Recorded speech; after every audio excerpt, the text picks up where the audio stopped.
Welcome to Dear Business Coach, the podcast. My name's Elizabeth. Find one thing to move your business forward today with conversations, spotlights, interviews, articles, and free resources. Listen and follow and subscribe on social media. Dear Business Coach pages and groups. Dear Business Coach podcast. We're on Facebook, LinkedIn, Instagram, YouTube, and don't forget Spotify, Apple, iHeartRadio, Amazon Music, anywhere you listen to podcasts. All it takes sometimes is one little thing to move your business forward today.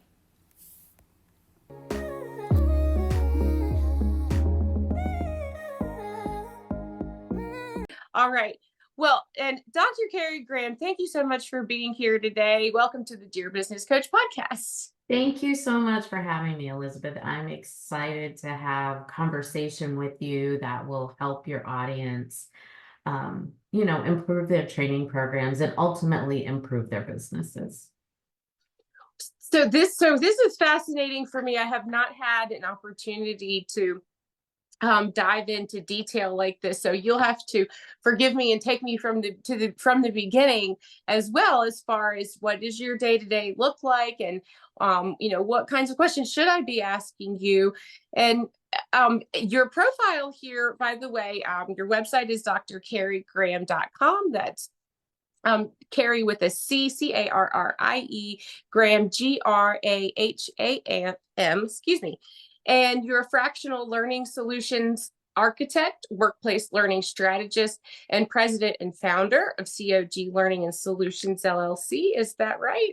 That's me. That is me in the flesh. And so we had talked before a little bit, and you had given me some insight into, kind of the, you have a platform of wanting to build confidence and encouragement and finding learning solutions. But before I make assumptions, please tell me, what does a fractional learning solutions architect do? Right. So the work that I do is I am not a permanent part of an organization's team, and that's intentional, but rather I am invited in and I take a comprehensive look, right? So I'm looking at all aspects of the business in an effort to gather information about how are they training and what are the successes or the strengths, as well as some of the limitations of a training program. For example, if an organization is using onboarding as a critical part of their business functions, but they find that people are getting into doing the work, but unfortunately they are not doing the things that they were onboarded, to do. I'm able to see that from a bird's eye view lens and then help the business identify a clear strategy to making sure that that doesn't happen anymore, because ultimately that wastes time and money. For the smaller and new business owners, you ask the question, like, what are the questions that I should be asking? Here's a perfect question that new business owners should ask themselves. If they have a training program, are the people that I trained asking me to repeat myself, or redo the training? That is a red flag that, you know what, there's something in the training that is missing the mark.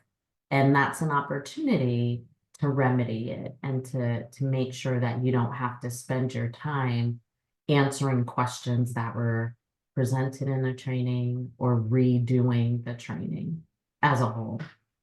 Mm-hmm. Yeah. Well, now this is in your about section. I do see you use the word dedicated over 25 plus years to enhancing employee and client performance through innovative training programs.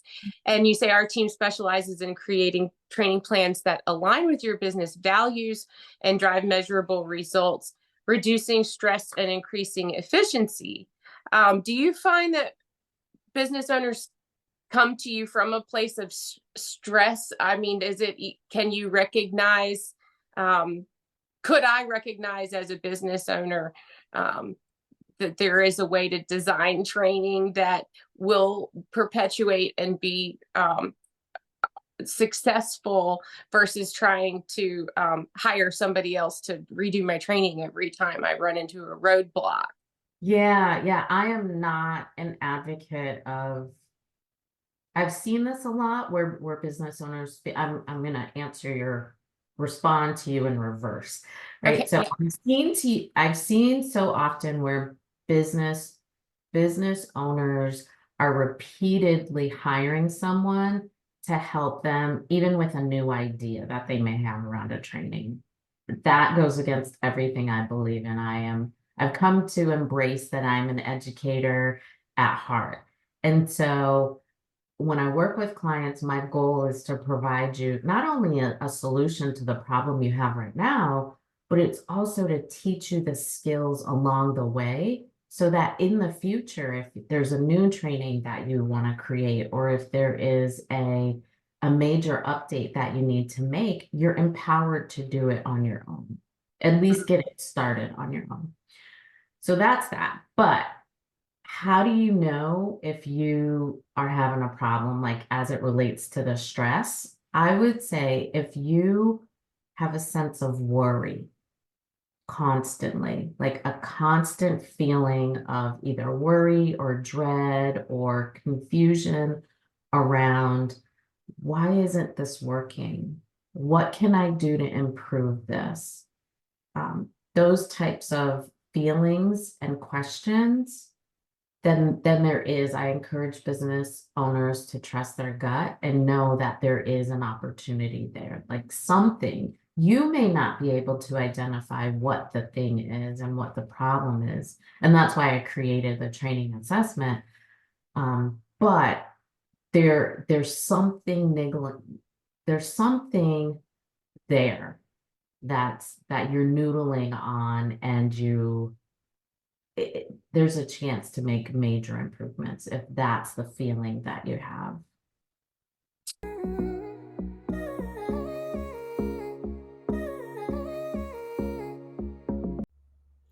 Are you a LinkedIn user? If you are, you can join me for LinkedIn Live Audio with Elizabeth every week, usually on Mondays at 8:30 a.m. Eastern Time. I will have a LinkedIn Live Audio where we talk about podcasting for executives who speak and podcasting for team leaders who speak. These are the themes that are currently running. If that sounds like something you're interested, visit me, Elizabeth Walker at Work, on my LinkedIn profile. Right. And if you are feeling stressed out, I think the easiest thing to do is stare, or I have a habit of staring at the problem. Like I'm going to Mhm. figure it out if I just look at it long enough and hard enough by myself. And then at some point there is a tipping point where I just say, I really need some I really need a different perspective. Right. uh, And that's, that I'm so happy you said that, because I've been guilty of that, and so many others will do exactly that. If I stare at it long enough, like the answer is just going to reveal itself. And sometimes that's the case, sometimes. But if you think about it, think about all the time that you've spent just looking at it, just thinking about it. Like there's so much time and energy that you are spending on like crossing off everything and praying that the problem will reveal itself to you. And you could be using that time and energy either on another part of your business or on having like a fulfilling life that is not your business, right? So being present for your loved ones. And so I've, with the 25 years, I've spent more than my fair share of hours looking like that, right? Like hands on my temples, rocking, like, come on, what is the problem? What's the problem? And I've figured it out, like across multiple trainings, in different contexts, with different audiences. I've been able to shorten that amount of time that it takes me to figure out the problem. And ultimately, like that's my gift to you and the world is it won't take me a long time to figure out the problem. So let's save you some time, energy, and stress trying to figure out the solution. Well, that sounds like a godsend. Is that where I would start with the training assessment that you provide as a link? Absolutely, absolutely. And that was why I created the training assessment because over the decades, and I am at a point in my life where I've been doing this work for decades, almost 3 decades, but typically the problem spans one of 6 areas or multiple, but across 6 areas. And those are the areas that I identify in the training assessment. So it's the people, right? So the end user, is there a problem with that? Is there an issue with facilitation? Is there an issue with, excuse me, the content and how the content is built? Is there a concern with the purpose of the training, right? Like, are you creating a training as a punitive measure as opposed, like, is it being reactive as opposed to proactive? Is there malalignment or misalignment with core values, right? Is it a cultural issue within the organization, right? Like the views on learning.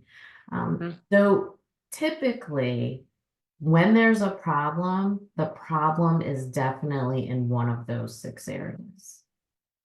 And so I address each of those in the training assessment. There's 5 yes, no questions for each of the areas. And it's really used as a lens to help you turn your focus, right? So you're not looking at the landscape, the sea of what appears to be a complex, cloudy, and murky problem, but rather, oh, okay, based on how I answered these questions, this is where I need to, turn my focus for right now to see where I can make some improvements. Okay. And so, right. So I am able to go in there and sort of, as you say, some yes, no answers and sort of get get a starting bullseye of sorts. Yeah. Yeah, that's the goal. That's the main purpose. And honestly, when clients hire me to help them, those are the topics that we go over first and foremost. So I took what people paid me to do with them and said, you know what, because this is a problem that is so frequently experienced by business coaches and business owners, let me break that down and put a bow on it and make it accessible to a larger audience. Right. Making it accessible to a larger audience. If you have someone in a new business or a small business, you might find that the owner or the person who is training the team has figured out a way that works for them, and then now translating it to that team involves, I would expect, lots of different learning styles. Absolutely.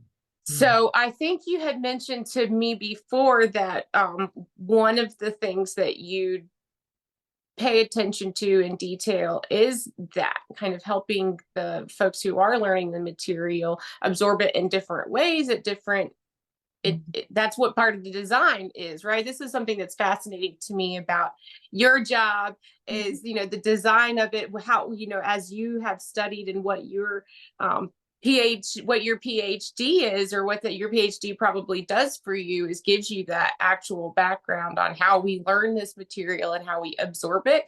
And I'm fascinated about what you might be able to what are some insider secrets from the academic world about how we absorb information, and like as a small business owner, how could I can is it realistic for me to learn some of that from you? Yeah, it is realistic. It is, and it's embedded in the ways in which I work with clients. That's really important to me.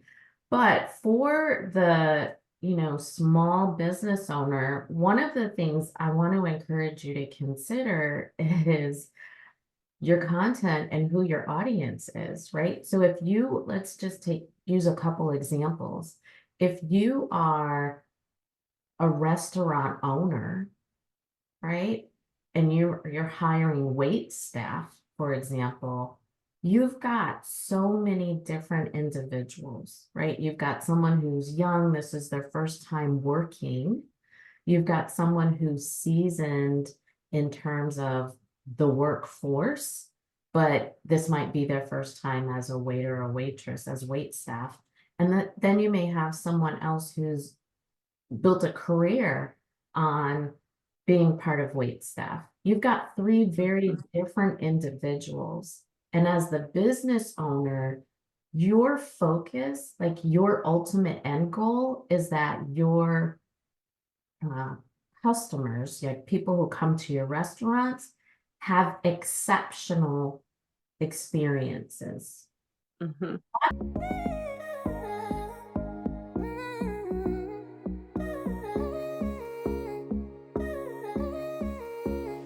That is truly your ultimate goal.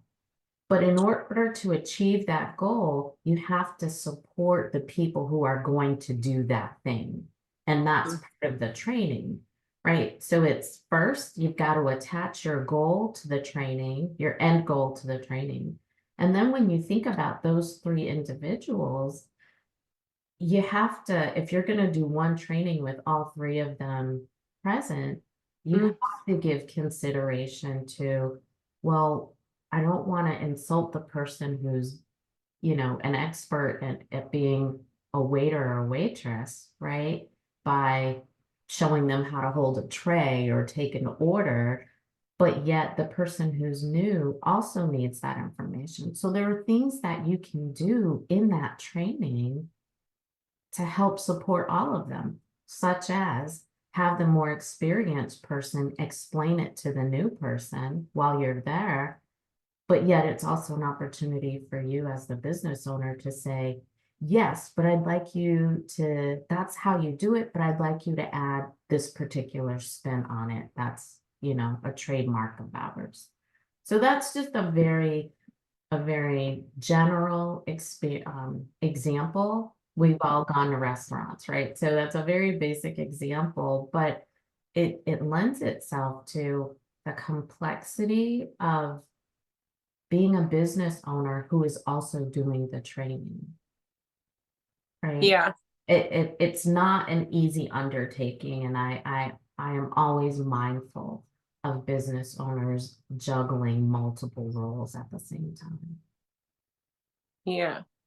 You can tell though. I have worked for, folks who are interested in the training and the learning process for and with their employees.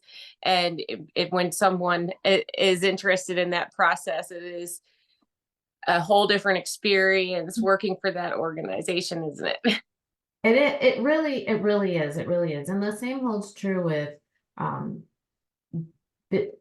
business coaches who are the business owner, but they also have hired coaches to carry out their work or their mission.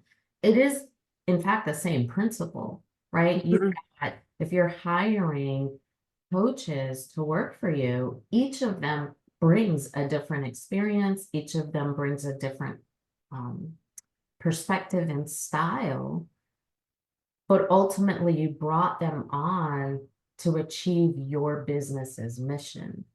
And so how you train them collectively and consistently is, you got to get in the weeds in terms of how can I maximize our time together and making sure everyone is on the same page. And it's not easy. I think, and you asked about, my doctoral work and my interest in theory. This is what it has shown me, is that on the surface, it appears to be easy enough. But if you really want to do create a training that actually achieves the outcomes you want in a short window of time, like saving you resources, Mm. you have to have a good strategy. Well, not just a good strategy, you've got to have a clear and practical strategy to training. Well, and so you know what? I also this is a good time for me to say that I also think that when an owner or a manager that I work for brings in a coach or an academic, I think I am paying attention to the fact that that owner is making an investment in me Mhm. too, and so I have a lot of respect being a part of a team working for someone who is interested in hiring someone to come in. And specifically, have you ever been a part of a team where the manager is sitting in on the training with you? And Yeah. that really changes the dynamic of what I think about that owner or that manager. Mhm. um Yeah. so you're not just stepping in and being a replacement for the manager. I like it when the Absolutely. manager wants to learn too. Yeah, no, I am an advocate of everyone involved needs to be at the table, and I refer to it as the learning table because it's an opportunity for a shared experience. And when we're sitting at a table of any sort, right, we're sharing food, we're sharing stories, and the same holds true for learning. I view myself as a facilitator, right? So first and foremost, like behind the scenes, I'm a strategist, the architect of all of it, right? So the strategist, I'm going to come in and look at what are the best practices that need to be implemented? How can we connect those cohesively as well as comprehensively, right? So that goes on behind the scenes.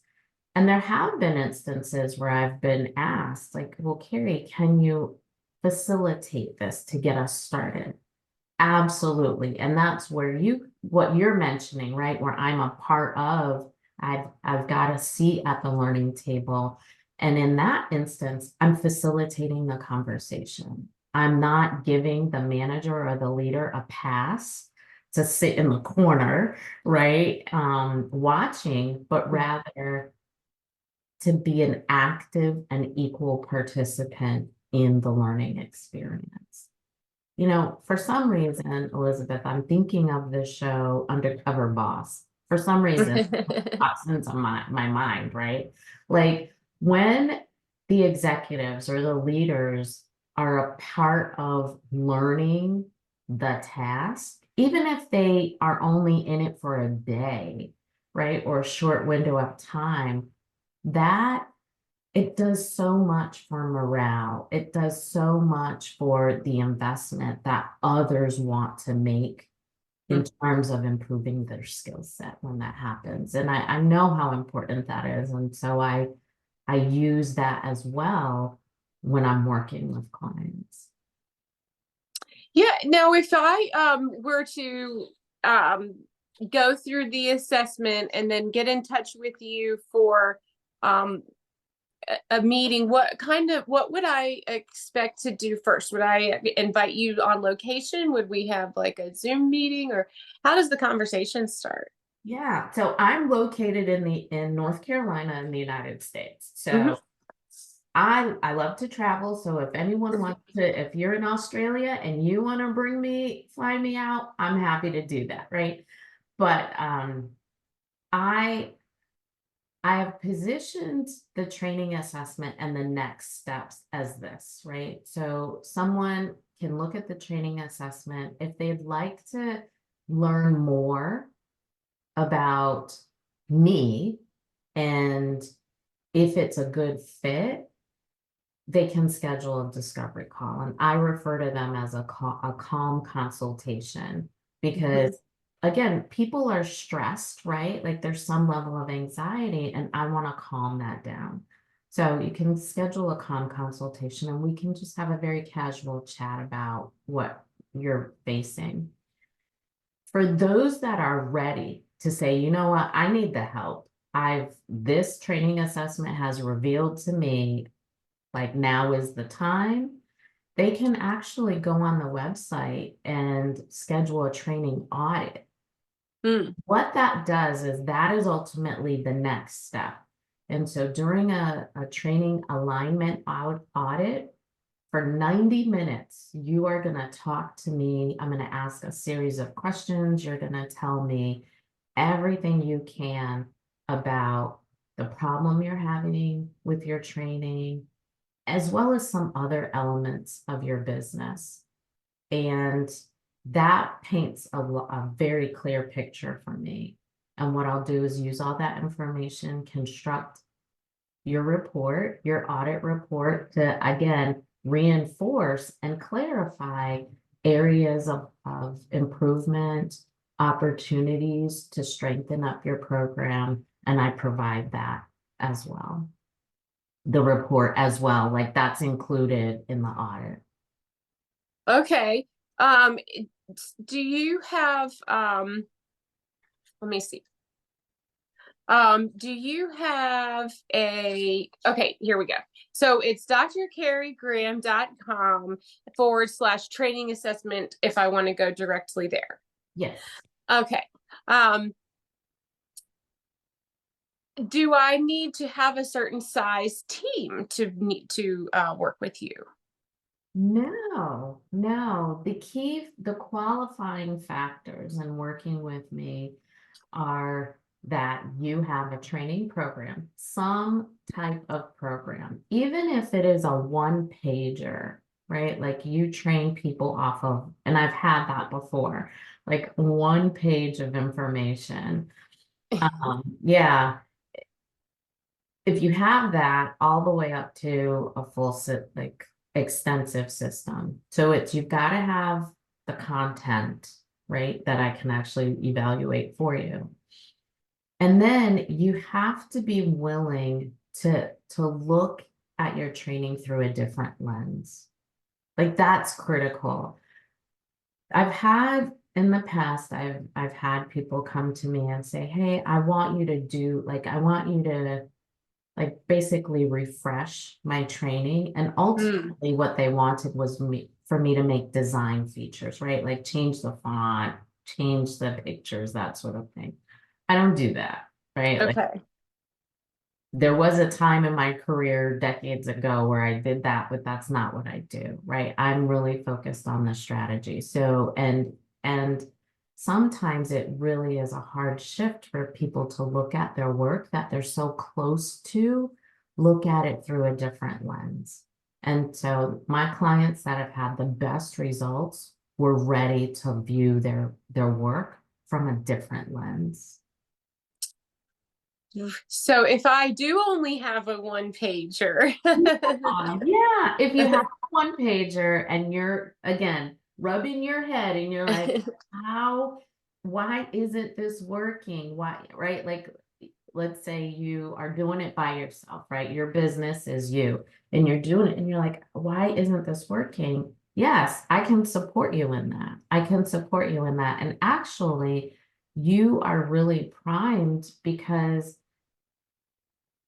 I can teach you how, like, what specifically to look for in your business so that as your business grows, you'll know what to do. And you don't have to say, oh, I'm ready to make another change. Let me call Carrie and get her to help me from step one all the way through. No, I don't believe in that. Like, if that's the case, I didn't do my job, right?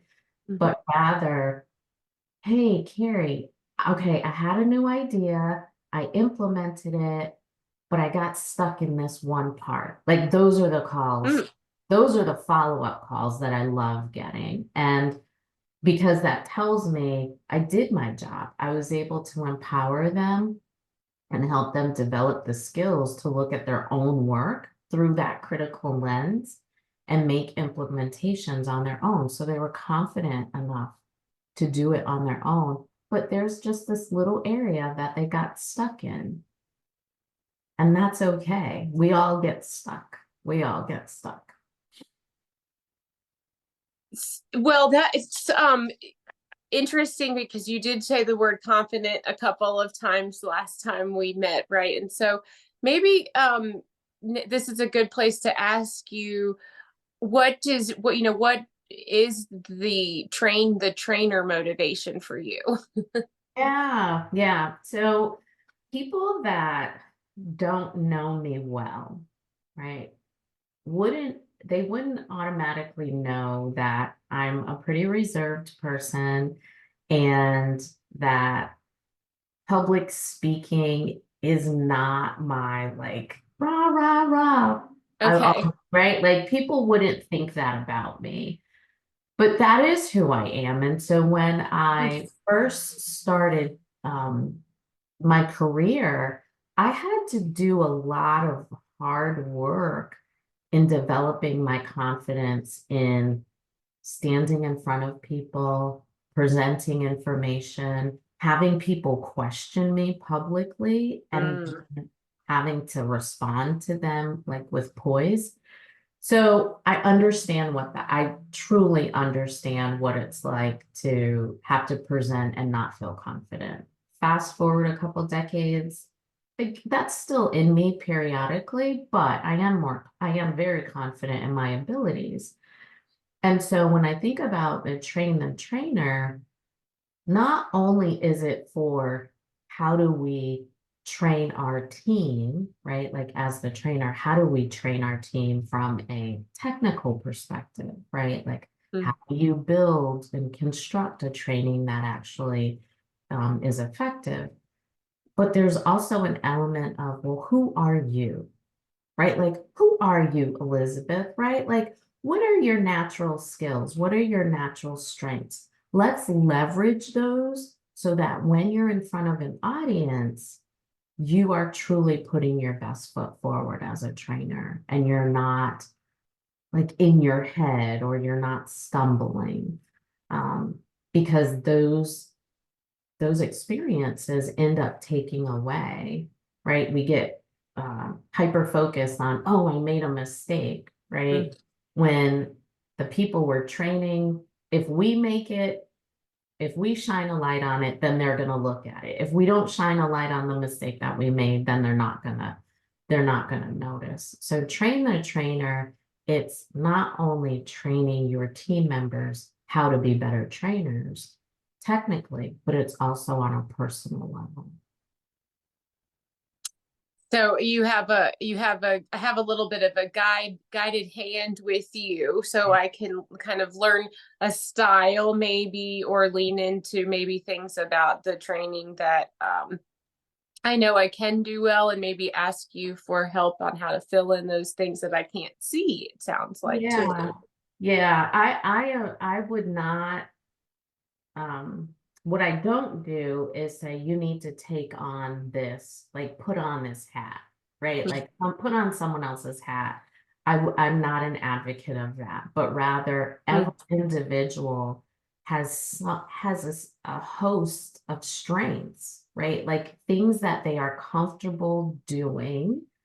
Okay, well, let's figure out what those things are and let's incorporate them in your training style so that your training style is more relaxed, right? mm, You are comfortable doing it.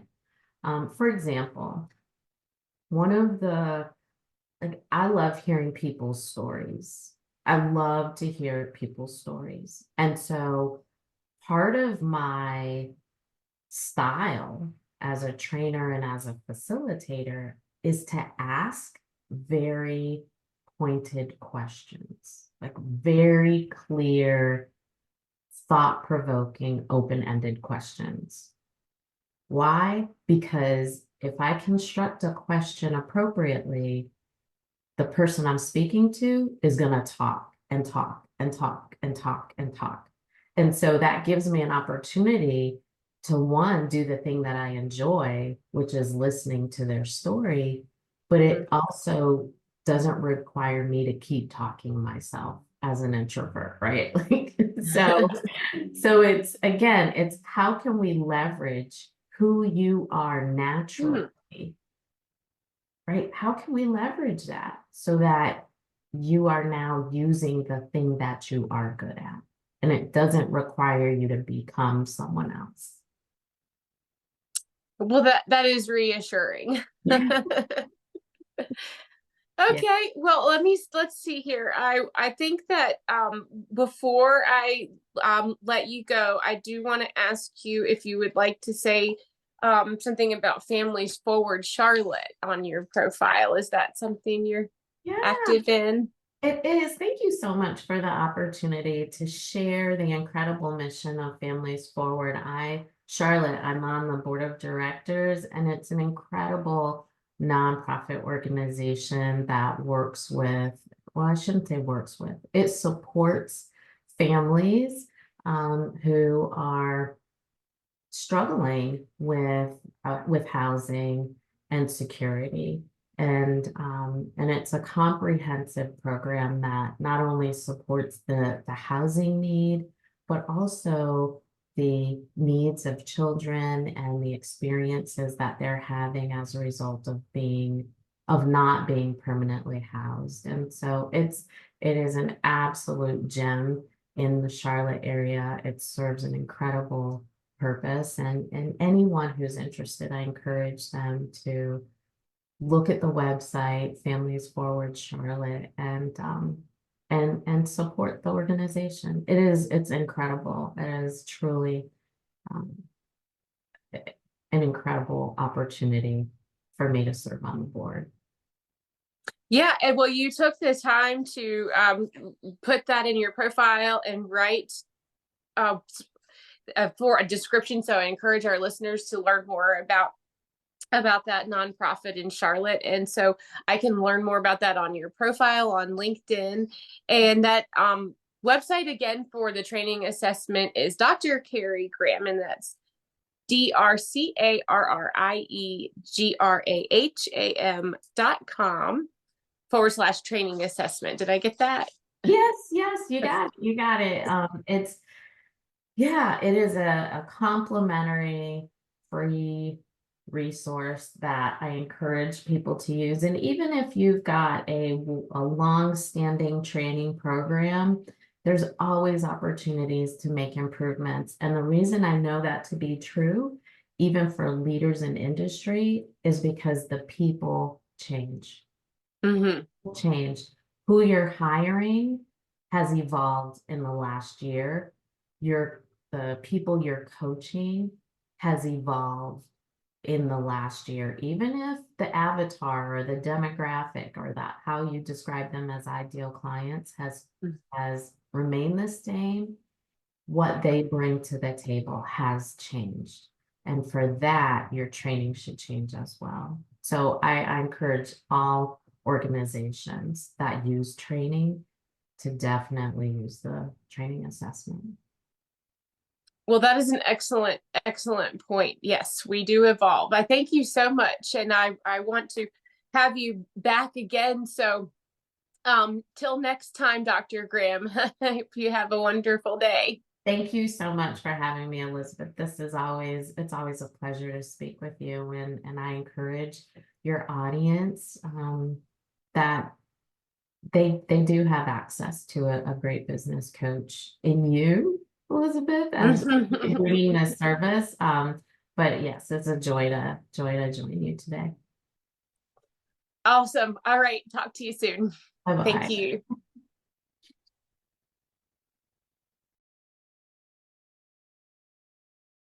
Thank you so much for joining me today. My name's Elizabeth in Floyd, Virginia. This has been an episode of Dear Business Coach.